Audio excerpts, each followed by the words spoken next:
Hi beauties and cuties, welcome back to my channel. ಇವತ್ತು ನಾನು ನಮ್ಮ ಗಾರ್ಡನ್ನ ಹೇಗೆ ಕ್ಲೀನ್ ಮಾಡೋದು, ಹೇಗೆ ಟ್ರಿಮ್ ಮಾಡೋದು, ಆ ಗಿಡಗಳನ್ನ ಹೇಗೆ ನಾನು ನೋಡ್ಕೊಳ್ತೀನಿ, ಹೇಗೆ ಮೇಂಟೈನ್ ಮಾಡ್ತೀನಿ ಅನ್ನೋದ್ರ ಬಗ್ಗೆ ಒಂದು ಸಣ್ಣ ವಿಡಿಯೋ ನಿಮ್ಮ ಮುಂದೆ. ನೀವು ನೋಡಿರ್ಬೋದು, ತುಂಬ ನನ್ನ ಸ್ವಲ್ಪ ಜಾಗದಲ್ಲಿ ತುಂಬ ಗಿಡಗಳನ್ನ ಬೆಳೆಸಿರೋದ್ರಿಂದ ಎಲ್ಲ ಹರಡಿಕೊಂಡು ಎಲ್ಲ ಸಿಕ್ಕಾಗ ಥರ ಆಗಿದೆ. ಆಮೇಲೆ ಈಗ ತುಂಬ ಬಿಸಿಲಿರೋದ್ರಿಂದ ಆ್ಯಕ್ಚುಲಿ ಎಲೆ ಉದುರೋ ಕಾಲ ಆಗಿರೋದ್ರಿಂದ ಎಲೆಗಳೆಲ್ಲ ಉದುರುಬಿಟ್ಟು ಅದು ನೋಡೋಕ್ಕೆ ಚೆನ್ನಾಗಿ ಆಗ್ತಾ ಇರಲಿಲ್ಲ. ಹಾಗೆ ನಿನ್ನೆ ಮೊನ್ನೆ ಒಂದು ಸ್ವಲ್ಪ ಮಳೆ ಬಂದಿತ್ತು. ಸೊ ಇನ್ನು ಮಳೆ ಶುರುವಾಗುತ್ತೆ. ಹಾಗಾಗಿ ನಾನು ಒಂದು ಸ್ವಲ್ಪ ಟ್ರಿಮ್ ಮಾಡೋಣ ಮತ್ತು ಇದನ್ನೆಲ್ಲ ಸ್ವಲ್ಪ ಬಿಡಿಸಿ ಅದಕ್ಕೆ ಸ್ವಲ್ಪ ಗೊಬ್ಬರ ನೀಡಿ ಸ್ವಲ್ಪ ರೆಡಿ ಮಾಡೋಣ ಅನ್ನೋದಕ್ಕೆ ಈ ಲಾಗ್ನ ತೊಗೊಂಡು ಬಂದಿದ್ದೀನಿ. ತುಂಬ ಹೈಬಿಸ್ಕಸ್ ಇರಬಹುದು, ಮತ್ತು ಕರಿಬೇವು, ಮಲ್ಲಿಗೆ ಗಿಡ, ಸಣ್ಣ ಮಲ್ಲಿಗೆ ಗಿಡ, ಇವು ಎಲ್ಲನೂ ಒಂದರೊಳಗಡೆ ಒಂದು ಎಲ್ಲ ಸೇರಿಕೊಂಡು ಗೋಜಲಾಗಿತ್ತು. ಒಂದಕ್ಕೊಂದು ಪೋಷಣೆ ಸರಿಯಾಗಿ ಸಿಗ್ತಾ ಇರಲಿಲ್ಲ. ಇನ್ನೊಂದೇನೆಂದರೆ, ಈ ಸೀಸನಲ್ಲಿ ನಿಮಗೆ ಮಲ್ಲಿಗೆ ಹೂವು ತುಂಬ ಚೆನ್ನಾಗಂದರೆ ತುಂಬ ಚೆನ್ನಾಗಿ ಬಿಡೋ ಸೀಸನ್ನು. ನಾವು ಈ ಸೀಸನ್ನಲ್ಲಿ ಮಲ್ಲಿಗೆ ಗಿಡನ ಬಳ್ಳಿಗಳು ಶುರುವಾಗಿರುತ್ತೆ. ನಾವು ಅದನ್ನು ಸ್ವಲ್ಪ ಟ್ರಿಮ್ ಮಾಡಬೇಕು. ಅಂದರೆ ಎಲೆಗಳನ್ನೆಲ್ಲ ಊರಬೇಕು ಅಂತಾರಂದರೆ, ಈ ಕಡ್ಡಿ ಕಾಣಿಸ್ತಾ ಇದೆಯಲ್ಲ ನಿಮಗೆ, ನಾವು ಕ್ಲೀನ್ ಮಾಡಿದ್ದೀವಿ, ಆ ಥರ ಪ್ಲೈನ್ ಕಡ್ಡಿ ಥರ ಎಲ್ಲ ತೀಡ್ಬಿಡಬೇಕು ಎಲೆಗಳನ್ನ. ಆವಾಗ ಏನಾಗುತ್ತೆ, ಹೊಸ ಚಿಗುರು ಬರುತ್ತೆ. ಅಂದರೆ ನಾವು ಈ ಸೀಸನಲ್ಲಿ ಬುಡಕ್ಕೆ ಸ್ವಲ್ಪ ಕೆಮ್ಮಣ್ಣು, ಮರಳು, ಗೊಬ್ಬರ ಏನಾದರೂ ಕೊಟ್ಟು ಸ್ವಲ್ಪ ಪಾತಿ ಮಾಡಿ ನೀರು ಸ್ವಲ್ಪ ಹಾಕಿದಾಗ ಏನಾಗುತ್ತೆ, ಅದು ಚಿಗುರಿ ಪ್ರತಿಯೊಂದು ಚಿಗುರಲ್ಲೂ ನಿಮಗೆ ಮೊಗ್ಗು ಬರುತ್ತೆ. ತುಂಬ ದಪ್ಪ ಮೊಗ್ಗು ತುಂಬ ಚೆನ್ನಾಗಿ ಬರುತ್ತೆ. ಇದನ್ನು ಇನ್ನೊಂದೇನು ವಿಶೇಷ ಅಂದರೆ, ಇದು ಕೇವಲ 7 ದಿವಸಗಳು ಮಾತ್ರ ಮೊಗ್ಗು ಬರುತ್ತೆ. ಮತ್ತೆ ನೀವು ಕಟ್ಟಿಂಗ್ ಕೊಟ್ಟರೆ ಮತ್ತೆ 7 ದಿವಸ ಬರುತ್ತೆ. ಸೀಸನ್ನಲ್ಲಿ ಅದು 7 ದಿವಸ ಮತ್ತು 7 ದಿವಸ, ಅದು 7 × 7 ಅದರದ್ದು ಒಂದು ಫಾರ್ಮುಲಾ ಅಂತ ತಿಳ್ಕೊಳ್ಳಿ.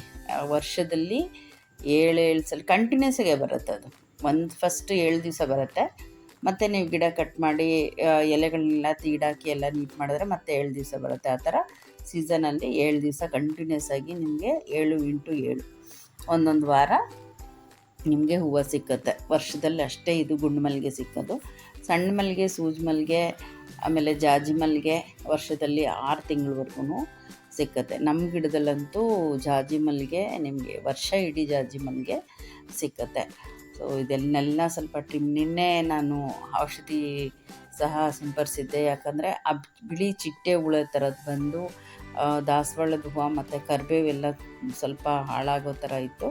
ಅದಕ್ಕೆ ಸ್ವಲ್ಪ ಸ್ಪ್ರೇ ಮಾಡಿಸಿದ್ದೆ. ಅದನ್ನು ನಿಮಗೆ ತೋರ್ಸೋಕ್ಕಾಗಲಿಲ್ಲ. ನಾರ್ಮಲಾಗಿ ಈ ರೋಸ್ ಗಿಡ ಎಲ್ಲ ನಮ್ಮ ಯಜಮಾನ್ರೆ ಟ್ರಿಮ್ ಮಾಡ್ತಾರೆ. ಹೂವು ಬಂದ ತಕ್ಷಣ ನೀವು ಟ್ರಿಮ್ ಮಾಡಿದ್ರೆ ಮತ್ತೆ ವಿತಿನ್ 1 ವಾರದಲ್ಲಿ ಮತ್ತೆ ಒಳ್ಳೊಳ್ಳೆ ಹೂವು ಸಿಕ್ಕುತ್ತೆ. ಬಟ್ ಈ ಸತಿ ಸಖತ್ ಬಿಸಿಲಿರೋದ್ರಿಂದ ಹೂವು ಎಲ್ಲ ನೋಡಿ ಎಲ್ಲ ಸುಂಡ್ಕೊಂಡಂಗಾಗಿ ಹೂವದ್ದು ಕಳೆನೇ ಗುಂದಿದೆ. ಪಾಪ ಅವು ನಿಂತ್ಕೊಂಡಿರೋದು ಎಷ್ಟೋ ಕಷ್ಟ. ನಾವು ಮನೆಯಲ್ಲಿ ಅಕ್ಕಿ ತೊಳೆದಿದ್ದ ನೀರು, ಸೊಪ್ಪು ತೊಳೆದಿದ್ದ ನೀರು, ನಾನು ಯಾವುದೂ ನೀರು ವೇಸ್ಟ್ ಮಾಡಲ್ಲ. ಎಲ್ಲ ಗಿಡಗಳಿಗೆ ನೀರು ಕೊಡ್ತೀನಿ. ಅದರಲ್ಲಿ ಕೆಲವೊಂದು ಕ್ಯಾಲ್ಶಿಯಮ್ಮು ಗಿಡಗಳಿಗೆ ಬೇಕಾಗಿರೋಂತಹ ಅನೇಕ ಶಕ್ತಿ ಇರುತ್ತೆ. ಅದಕ್ಕೆ ಇಷ್ಟು ಮಾತ್ರ ನಿಂತಿದೆ. ಇಲ್ಲ ಅಂದರೆ ನಿಜವಾಗ್ಲೂ ಗಿಡಗಳನ್ನ ಮೇಂಟೈನ್ ಮಾಡೋದು ಭಾರಿ ಕಷ್ಟ. ಈ ಸಮ್ಮರಂತೂ ತುಂಬ ಭಯಂಕರವಾಗಿ ಬಂದಿದೆ. ಸೊ ನಾವು ಇದನ್ನೆಲ್ಲ ಸ್ವಲ್ಪ ಟ್ರಿಮ್ ಮಾಡ್ತಾಯಿದ್ವಿ. ನಮ್ಮ ಮಧು ಹೆಲ್ಪ್ ತೊಗೊಂಡು, ಅವಳು ನೋಡಿ ಗ್ರಿಲ್ ಮೇಲೆ ನಿಂತ್ಕೊಂಡು ಬ್ಯಾಲೆನ್ಸ್ ಮಾಡಿಕೊಂಡು ಈ ಎಕ್ಸ್ಟ್ರಾಸು, ಮತ್ತು ರೋಸೂ ಅಷ್ಟೇ ನನ್ನ ಹತ್ರ ಬಿಳಿ ಮತ್ತು ಕೆಂಪು ರೋಸು, ಬಟನ್ ರೋಸು ನೀವು ನೋಡಿದ್ದೀರ. ಯಾವ ಕಾರಣ ಆಯಿತೋ ಏನೋ ಗೊತ್ತಿಲ್ಲ, ಅಲ್ಲಿರ್ತಕ್ಕಂಥ ಬಿಳಿ ರೋಸು ಫುಲ್ಲು ಒಣಗೋಗ್ಬಿಟ್ಟಿದೆ. ನಮ್ಗೆ ಗೊತ್ತೇ ಆಗಲಿಲ್ಲ. ಅದನ್ನೆಲ್ಲ ರೂಟೆಲ್ಲ ತೆಗೆದು ಟ್ರಿಮ್ ಮಾಡಿ, ಆಮೇಲೆ ಎಲೆಗಳೆಲ್ಲ ಫುಲ್ಲು ಗ್ಲಾಸ್ ಮೇಲೆ, ಗ್ರಿಲ್ ಮೇಲೆ ಎಲ್ಲ ತುಂಬಿಕೊಂಡಿತ್ತು. ಅದನ್ನೆಲ್ಲ ಸ್ವಚ್ಛ ಮಾಡಿ ಒಂದು ನೋಡಿ ಎಷ್ಟು ನೀಟೆಲ್ಲ ಮಾಡಿದ್ವಿ. ಎಲೆಗಳನ್ನೆಲ್ಲ ಕಟ್ಟಿದ್ವಿ. ಫಸ್ಟಿಗೂ ಇವಾಗೂ ನಿಮಗೆ ಡಿಫ್ರೆನ್ಸ್ ಗೊತ್ತಾಗ್ತಾಯಿದೆ. ಬರೀ ಇಷ್ಟು ಜಾಗ ಕ್ಲೀನ್ ಮಾಡೋಕ್ಕೆ ನಮಗೆ ಸಾಕಾಗೋಯಿತು. ಯಾಕಂದರೆ ಬೆಳಗ್ಗೆ 7 ಗಂಟೆಗೆ ಸ್ಟಾರ್ಟ್ ಆಗಿತ್ತು ಬಿಸಿಲು. ಇದು ಮುಗಿಯೋಷ್ಟೊತ್ತಿಗೆ ಆಲ್ಮೋಸ್ಟ್ ಒಂದು 11 ಗಂಟೆ ಆಯಿತು.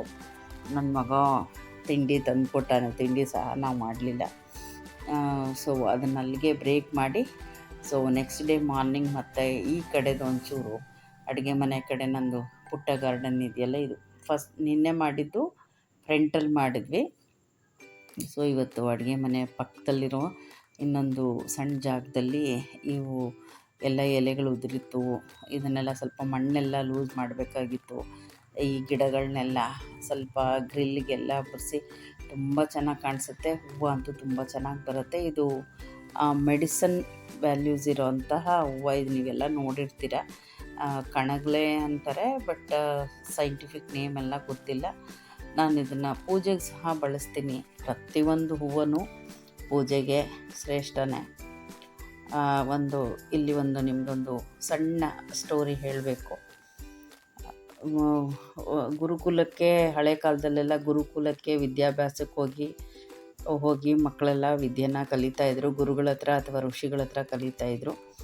ಒಬ್ಬರು ವೈದ್ಯ ವೃತ್ತಿಯನ್ನು ಕಲಿಬೇಕು ಅಂತ ಒಂದಷ್ಟು ಜನ ವಿದ್ಯಾರ್ಥಿಗಳು ಗುರುಕುಲಕ್ಕೆ ಹೋಗಿರ್ತಾರೆ. ಆ ಗುರುಕುಲದಲ್ಲಿ ಅವರ ವಿದ್ಯಾಭ್ಯಾಸ ಸತತವಾಗಿ ಮಾಡಿ ಒಂದು ದಿವಸ ವಿದ್ಯಾಭ್ಯಾಸದ ಕೊನೆ ಹಂತಕ್ಕೆ ಬರುತ್ತೆ. ವಿದ್ಯೆ ಕೊನೆಗೆ ಬಂದಮೇಲೆ ಒಂದು ಪರೀಕ್ಷೆ ಅಂತ ನಡಿಬೇಕಲ್ಲ. ಆವಾಗ ಗುರುಗಳು ತಮ್ಮ ಶಿಷ್ಯರನ್ನೆಲ್ಲ ಕರೆದ್ಬಿಟ್ಟು ಹೇಳ್ತಾರೆ, ನೀವು ವೈದ್ಯ ವಿದ್ಯೆನ ಕಲ್ತಿದ್ದೀರಾ, ನಿಮಗಿವತ್ತು ಫೈನಲ್ ಎಕ್ಸಾಮ್ ಇದೆ. ನೀವೆಲ್ಲ ಕಾಡಿಗೆ ಹೋಗ್ಬಿಟ್ಟು ಕೆಲಸಕ್ಕೆ ಬಾರದೇ ಇರತಕ್ಕಂತಹ ಎಲೆ ಯಾವುದು ಅಂತ ನೋಡಿ ನೀವು ನನಗೆ ತಗೊಂಡು ಬರಬೇಕು. ಆವಾಗ ನಿಮ್ಮ ವಿದ್ಯೆ ಫಿನಿಷ್ ಆಗಿದೆ ಅಂತ ಅರ್ಥ ಅಂತ ಹೇಳಿ ಕಳಿಸ್ತಾರೆ. ಆವಾಗ ಒಂದು ಶಿಷ್ಯ 2 ದಿವಸಕ್ಕೆ 2 ಎತ್ತಿನ ಗಾಡಿಯಷ್ಟು ಎಲೆಗಳನ್ನ ತೊಗೊಂಡು ಬಂದು ಗುರುಗಳ ಮುಂದೆ ಹಾಕ್ತಾರೆ. ಗುರುಗಳೇ, ಇವು ಯಾವೂ ಕೆಲಸಕ್ಕೆ ಬರಲ್ಲ ಅಂತ. ಬೇಗ ಬರ್ತಾನೆ ಅವನು, 2 ದಿವಸಕ್ಕೆ ಬಂದು ಆಗಲ್ಲ ಅಂತಾನೆ. ಇನ್ನೊಂದು 4 ದಿವಸಕ್ಕೆ ಇನ್ನೂ ಒಂದು ಹುಡುಗ ಬರ್ತಾನೆ. ಅವನು 1 ಎತ್ತಿನ ಗಾಡಿಯಷ್ಟು ಎಲೆಗಳನ್ನ ತೊಗೊಂಡು ಬಂದು ಗುರುಗಳ ಮುಂದೆ ಸುರಿದು, ಗುರುಗಳೇ, ಇದು ಯಾವುದೂ ಕೆಲಸಕ್ಕೆ ಬರಲ್ಲ ಅಂತ. ನೆಕ್ಸ್ಟ್ ಇನ್ನೊಂದು 10-15 ದಿವಸಕ್ಕೆ 1 ಚೀಲದೊಂದಿಗೆ ಒಂದು ಹುಡುಗ ಬರ್ತಾನೆ, ಮತ್ತು ಅರ್ಧ ಚೀಲದೊಂದಿಗೆ. ಹೀಗೆ ಪ್ರತಿಯೊಬ್ಬರೂ ಅವರವ್ರಿಗೆ ತೋಚಿದ ಎಲೆಗಳನ್ನ ತೊಗೊಂಡು ಬಂದು ಇದು ಕೆಲಸಕ್ಕೆ ಬರಲ್ಲ ಅಂತ ಹೇಳ್ತಾರೆ. ಆದರೆ ಒಂದು ಶಿಷ್ಯ ಮಾತ್ರ ಬರೋದೇ ಇಲ್ಲ. 15 ದಿವಸ ಆಗುತ್ತೆ, 20 ದಿವಸ ಆಗುತ್ತೆ, 2 ತಿಂಗಳಾಗುತ್ತೆ, 6 ತಿಂಗಳಾಗುತ್ತೆ, ಅವನ ಪತ್ತೆನೇ ಇಲ್ಲ. ಗುರುಗಳೆಲ್ಲ ಅಂದ್ಕೊಳ್ತಾರೆ, ಮೋಸ್ಟ್ಲಿ ಇವನಿಗೆ ಯಾರೋ ಹುಲಿ ಚಿರತೆ ಏನೋ ತಿಂದ್ಬಿಟ್ಟಿದೆ, ಅವನು ಪತ್ತೆ ಇಲ್ಲ ಅಂತ. ಕೊನೆಗೆ 1 ವರ್ಷ ಆದ ನಂತರ ಬರ್ತಾನೆ. ಅದನ್ನು ಹೇಳ್ತಾರಲ್ಲ, ಹ್ಯಾಪ್ ಮುಖ ಹಾಕ್ಕೊಂಡು ಮೊಕೆ ಸಪ್ಪಗೆ ಬಿಟ್ಕೊಂಡು ಬರ್ತಾನೆ. ಗುರುಗಳನ್ನ ಕಾಣ್ತಾನೆ. ಅವನ ಹತ್ರ ಯಾವುದೂ ಎಲೆ ಇಲ್ಲ, ಯಾವುದು ಚೀಲ ಇಲ್ಲ, ಏನೂ ಇಲ್ಲ. ಗುರುಗಳು ಕೇಳ್ತಾರೆ, ಏನಪ್ಪ ಏನಾಗೋದೆ, ನೀನು 1 ವರ್ಷ ಆದ್ರೂ ಬರಲಿಲ್ವಲ್ಲ, ಏನಾಯಿತು, ಎಲ್ಲಿ ನಿಂದಂತ. ಆ ಹುಡುಗ ಹೇಳ್ತಾನೆ, ಗುರುಗಳೇ, ಈ ಪ್ರಕೃತಿನಲ್ಲಿ ಕೆಲಸಕ್ಕೆ ಬಾರದೇ ಇರ್ತಕ್ಕಂತಹ ಒಂದು ಎಲೆನೂ ನನ್ನ ಕಣ್ಣಿಗೆ ಗೋಚರ ಆಗಲಿಲ್ಲ, ನನಗೆ ಸಿಕ್ಕಲಿಲ್ಲ. ಅಂದರೆ ಈ ಪ್ರಕೃತಿನಲ್ಲಿ ಪ್ರತಿಯೊಂದು ಎಲೆನೂ ಒಂದಲ್ಲ ಒಂದು ಔಷಧಿ ಗುಣ ಇದೆ, ಒಂದಲ್ಲ ಒಂದು ಎಲೆಯಲ್ಲಿ ಒಂದೊಂದು ತತ್ವ ಅಡಗಿದೆ.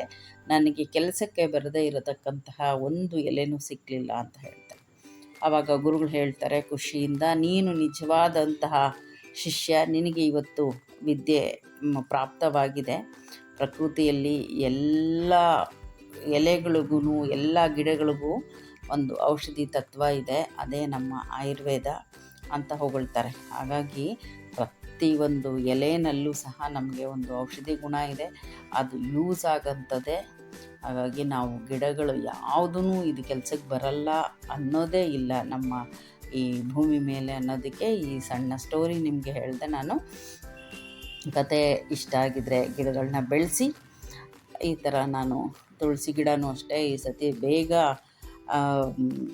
ಅದು ವಯಸ್ಸಾದಂಗೆ ಆಗೋಯ್ತು, ಆದ್ರೂ ಚಿಗುರ್ತಾ ಇದೆ. ಇದನ್ನೆಲ್ಲ ಟ್ರಿಮ್ ಆವಾಗವಾಗ ನೀವು ಹೂವನ್ನೆಲ್ಲ ತೆಗೆದು ಟ್ರಿಮ್ ಮಾಡಿ ನೀಟಾಗಿ ಈ ಥರ ಸ್ವಲ್ಪ ಸೌಕರ್ಯ ಮಾಡಿ, ಬುಡದಲ್ಲೆಲ್ಲ ಸ್ವಲ್ಪ ಹೊಸ ಗೊಬ್ಬರ ಮತ್ತು ಅಕ್ಕಿ ತೊಳೆದಿದ್ದ ನೀರು ತುಂಬ ಚೆನ್ನಾಗಿ ತುಳಸಿ ಗಿಡಕ್ಕೆ ಯೂಸ್ ಆಗುತ್ತೆ. ಹಾಗೆ ನಿಮ್ಗೆ ಏನಾದರೂ ಇಜ್ಜಿಲು ಸಿಕ್ಕಿದ್ರೆ ಆ ಇಜ್ಜಲನ್ನ ಸ್ವಲ್ಪ ಪುಡಿ ಮಾಡಿ ಬುಡದಲ್ಲಿ ಹಾಕಿ ಅದ್ರ ಮೇಲೆ ಸ್ವಲ್ಪ ಮಣ್ಣು ಹಾಕೋದ್ರಿಂದ ಸಹ ತುಳಸಿ ಗಿಡ ತುಂಬ ಚೆನ್ನಾಗಿ ಸಿಕ್ಕುತ್ತೆ. ನಿಮಗೆ ಹಾಗೆ ಇಜ್ಜಿಲು ಸಿಕ್ಕಲಿಲ್ಲ ಅಂತಂದರೆ ಮನೆಯಲ್ಲಿ ತೆಂಗಿನಕಾಯಿ ಹೊಡಿತೀವಲ್ಲ, ಆ ಕಂಟನ ಗ್ಯಾಸ್ ಮೇಲೆ ಇಟ್ಬಿಟ್ಟು ಸುಟ್ಟರೆ ಅದು ಇಜ್ಜಲಾಗುತ್ತೆ. ಅದನ್ನು ಸಹ ನೀವು ಇದಕ್ಕೆ ಬಳಸ್ಕೋಬೋದು. ಇದು ವಾಸ್ತು ಗಿಡ ಅಂತ ಹೇಳ್ತಾರೆ. ನಾವು ಮನೆ ಕಟ್ಟುವಾಗ ಯಾರೋ ಗಾರ್ಡನರ್ ಯಾರೋ ಮಾರ್ಕೊಂಡು ಹೋಗ್ತಾಯಿದ್ರು. ನಾನು ತೊಗೊಂಡೆ. ಈ ಗಿಡಕ್ಕೆ ಆಲ್ಮೋಸ್ಟು ನಮ್ಮ ಮನೆ ಅಷ್ಟೇ ವಯಸ್ಸಾಗಿದೆ, 11 ವರ್ಷ ಆಗಿದೆ. ಇದು ಶಾರ್ಪ್ ಎಡ್ಜಸ್ ಇರುತ್ತೆ, ಮುಳ್ಳುಗಳಿರುತ್ತೆ. ಹಾಗಾಗಿ ನಾನು ಸ್ವಲ್ಪ ಕಟ್ತೀನಿ. ಇದು ಪ್ರತಿ ವರ್ಷ ಬೆಸ ಸಂಖ್ಯೆಯಲ್ಲಿ 5, 7, 9 ಆ ಥರ ಎಲೆ ಬಿಡುತ್ತೆ ಅಂತ ಹೇಳಿದ್ರು.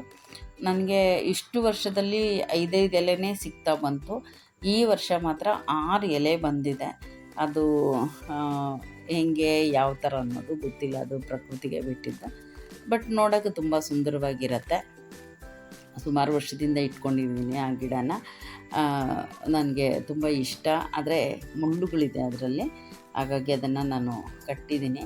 ನೋಡಿ ಈ ರೀತಿ ಏನಂದರೆ ನಾವು ಪ್ರತಿನಿತ್ಯ ನೀರನ್ನು ಹಾಕ್ತಾನೇ ಇರ್ತೀವಿ. ಹಾಗಾಗಿ ಅದೆಲ್ಲ ಒಂಥರ ಜಾಮ್ ಪ್ಯಾಕ್ ಥರ ಆಗಿಬಿಟ್ಟಿರುತ್ತೆ. ನೀವು ಆವಾಗ ಸ್ವಲ್ಪ ಗಿಡನ ಸ್ವಲ್ಪ ಮಣ್ಣನ್ನು ಸ್ವಲ್ಪ ಲೂಸ್ ಮಾಡಿ ಈ ಥರ ಕೆತ್ತಿ ಒಣದೆಲ್ಲ ಎಲೆ ಕಿತ್ತಿ ಎಲ್ಲ ಇದು ಮಾಡಿ ಕಟ್ ಮಾಡಿ ಟ್ರಿಮ್ ಮಾಡಿ ಈ ಥರ ಮಾಡೋದ್ರಿಂದ ಸದಾಕಾಲ ಗಿಡಗಳು ತುಂಬ ಚೆನ್ನಾಗಿರುತ್ತೆ.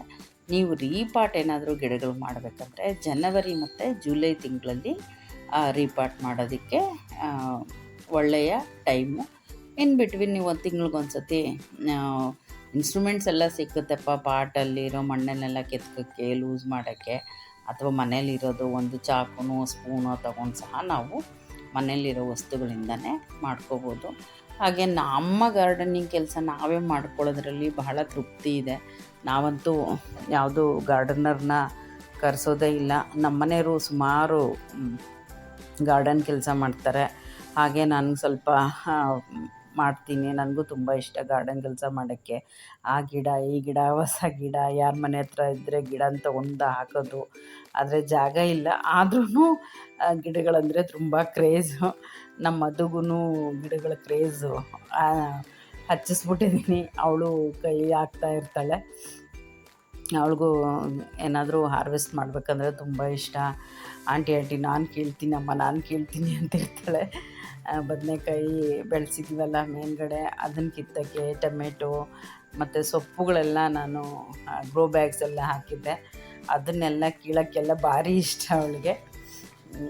ತುಂಬ ಸಂತೋಷ ಪಡ್ತಾರೆ. ಆಮೇಲೆ ನಾವು ಗಿಡಗಳನ್ನ ಪ್ರತಿ ದಿವಸ ಮಾತಾಡಿ ಅದ್ರ ಜೊತೆ ಗಿಡಗಳನ್ನೆಲ್ಲ ಟಚ್ ಮಾಡಿ ಮಾತಾಡ್ತಾಯಿದ್ರೆ ಗಿಡಗಳ ಗ್ರೋತು ತುಂಬ ಚೆನ್ನಾಗಿರುತ್ತೆ.